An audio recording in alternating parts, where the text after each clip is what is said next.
Welcome to the Thrive in Fashion podcast, where we explore the role of the fashion buyer, the knowledge and skill sets required for success, and the impact of the role in your retail business.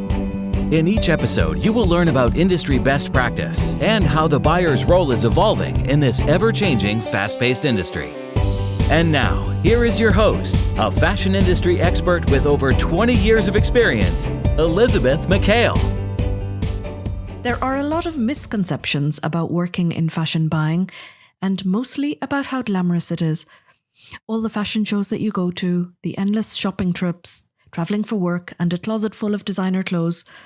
But ask anyone working as a fashion buyer, and you will discover that it is more about budgets, sales, OTBs, critical paths, and lots of hard work. Hello, and welcome to this week's episode of the Thrive in Fashion podcast. I'm your host, Elisabeth McHale. And in this episode, I want to dispel some myths about fashion buying and share the reality about the role of the fashion buyer. It's always interesting to listen to non-fashion industry friends talk about what they think a fashion buyer does. The reality is that every single day is different. Let's kick off with the first myth, that fashion buyers just shop all day. Now, I know what you're thinking. What could be better than getting paid to shop for a living? Shopping is part of the job, but it is only a fraction of what a buyer does.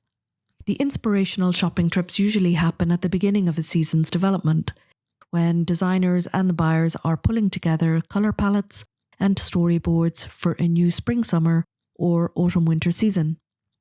When I worked as a designer and subsequently as a buyer, this has always been my favourite part of the season. It's that sense of optimism and possibility when you're doing research and gathering ideas, and you're always looking at new ways to grow sales and develop potential categories. Depending on where you are located, this will usually involve travel to a few different cities, if possible: New York, London, Paris, Madrid, Milan, etc. You will explore shops in malls and high streets, boutiques and markets, anywhere really that will spark ideas and inspiration. Closer to home, doing local comp shops and research is also valuable, and this is usually done on an ongoing basis. Junior or assistant buyers do not necessarily get to travel abroad on these trips. It's usually the buyers, senior buyers, designers who will conduct these trips and have the responsibility to report back and present their findings to the rest of the team. This is the most creative phase in the buying process, before it all gets broken down by budget into categories, price points, sourcing strategies, negotiation and deliveries, everything that's involved in getting a product from concept to store to your customers. Number 2 is that fashion buyers have unlimited budgets. Now, I really wish that was true, but the reality is that fashion buyers work within budgets set by the business. That is what the whole concept of planning and buying and strategizing a range is all about. That you are working within a budget and you have to have a framework. It's not just about seeing a product. You can have a great eye for product and a gut instinct for it, but that will always tie back into a framework that is defined by the available budget that you have. It means considering factors like sales forecasting, customer preferences, and seasonal trends. And overspending or choosing products that won't sell will have serious consequences for the business. The budgeting aspect requires a lot of strategic thinking. Buyers have to decide how much to spend on each category and consider the balance between high-end or trendy fashion items and the classic or key pieces that will have a longer shelf life. It's a balancing act to ensure that you don't overcommit financially and you still offer a compelling product range.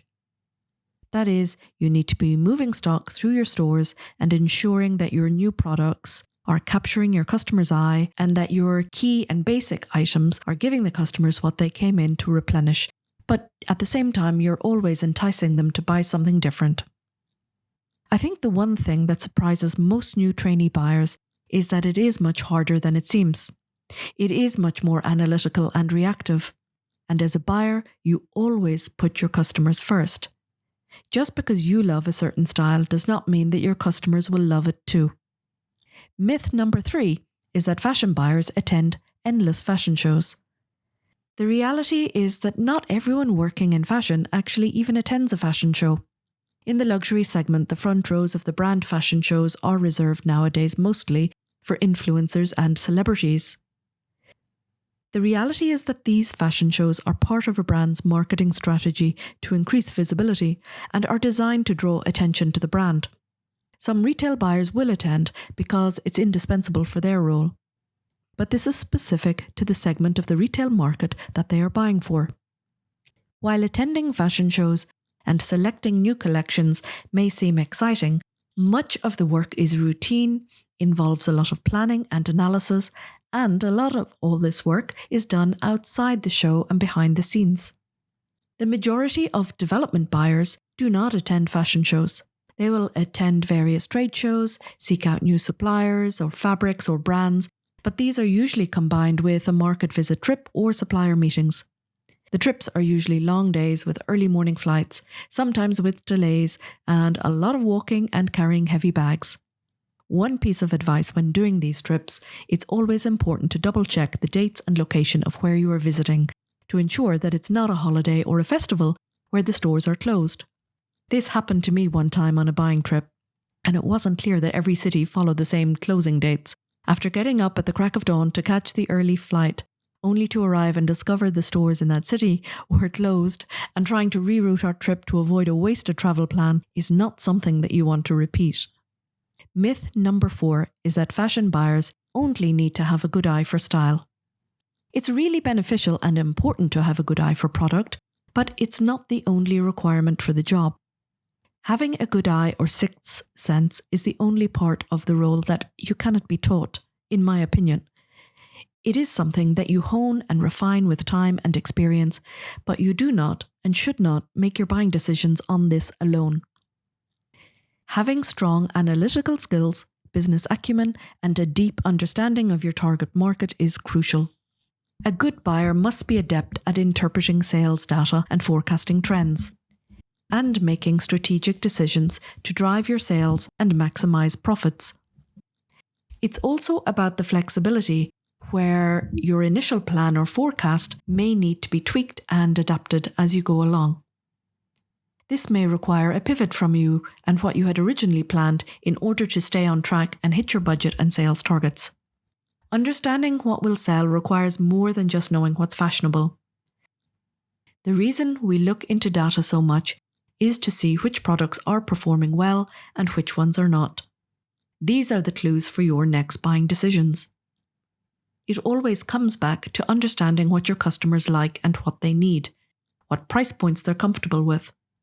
And this means also staying updated on market trends and consumer behavior and their shopping patterns, looking at what options your customers also have open to them in terms of your competitors, and using this knowledge to make more informed purchasing decisions.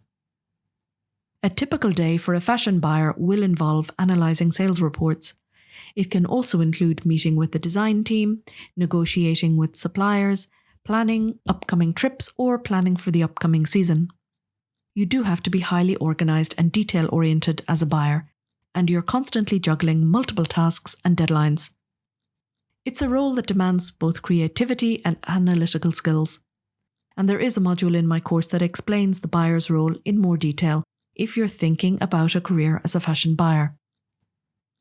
Myth number 5 is that fashion buying is glamorous and exciting all the time. I really wish this was true. There were often times in my buying career when getting up in the middle of the night to catch that early flight and arrive at a destination and work all day, and then catch the last flight home in the evening, or move on to the next destination for supplier meetings, it definitely did not feel very glamorous.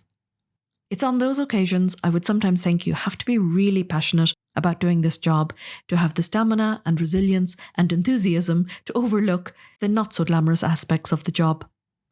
There are some great parts to the job, and not necessarily glamorous, but the reason why you do your job is the satisfaction of, first of all, a job well done, and seeing the products that you have initially been inspired by a trend, converted to an idea, translated into a product, and made it to the shop floor and sold it to your customers who reacted by purchasing that product. That full circle or full cycle is what gives you a great sense of satisfaction. And this is what you want to repeat every season or every time you have an OTB, to come back and reintroduce new products to your customers. What I love about fashion buying, it is that it is a role that combines creativity with business strategy and requires a blend of multiple different skills to navigate successfully. When I started out in my career as a designer, the pace was a lot slower than it is today. I always remember that there was a break in between seasons, which was really welcome. It gave you a chance to pause, reflect, gave you time to be creative, think of creative ideas, and be inspired. There was more time for research and to really work out different ideas and prepare for the next season. Fashion used to operate on a more seasonal schedule, working months in advance before a new launch. But now it's a constant cycle of new launches, and the workload can be incredibly intense. The pressure to meet delivery schedules can result in a lot of days of work without regular breaks, and fashion can be known for last-minute changes and adjustments. There are particularly busy periods during the buying seasons when sign-off meetings are happening or leading up to a product launch. I would never have described working as a fashion buyer as glamorous. It is so diverse and such a high-pressure job with such a mixture of tasks and skill sets required, from trend forecasting, data analysis, to supplier negotiations and strategic planning. It's really much more multifaceted and demanding than you think. It's also highly competitive and a very demanding role, and requires dedication, that keen eye for your detail, and an ability to adapt quickly to changing market conditions. In summary, being a fashion buyer is a really dynamic role and requires lots of flexibility and the ability to manage multiple priorities simultaneously. In addition, and this is something that's rarely spoken about, is a fashion buyer needs to be a good manager and be highly organized. You must be driven, have strong communication skills, and possess the commercial acumen that I keep talking about. A buyer is held responsibly ultimately for the success of a range, and this means being able to make tough decisions and take accountability for the outcomes. I hope this episode has given you a clearer picture of what working as a fashion buyer actually entails. If you have questions, please leave a comment, or if you're interested in learning more, and in particular about what fashion buyers need to know to bring a product from concept to the retail floor, then check out my course, Thrive in Fashion Buying and Merchandising. You'll find more details at thriveinfashion.com. Until next time. Thank you for listening to today's episode. If you enjoyed it, make sure to like, subscribe, follow, and share the show. For more of Elisabeth's industry tips and to learn more about how you can develop your buying skills, visit thriveinfashion.com. There you can find show notes for this episode and every episode. Also, register for the Thrive in Fashion program and sign up for weekly news delivered straight to your inbox. Until next time.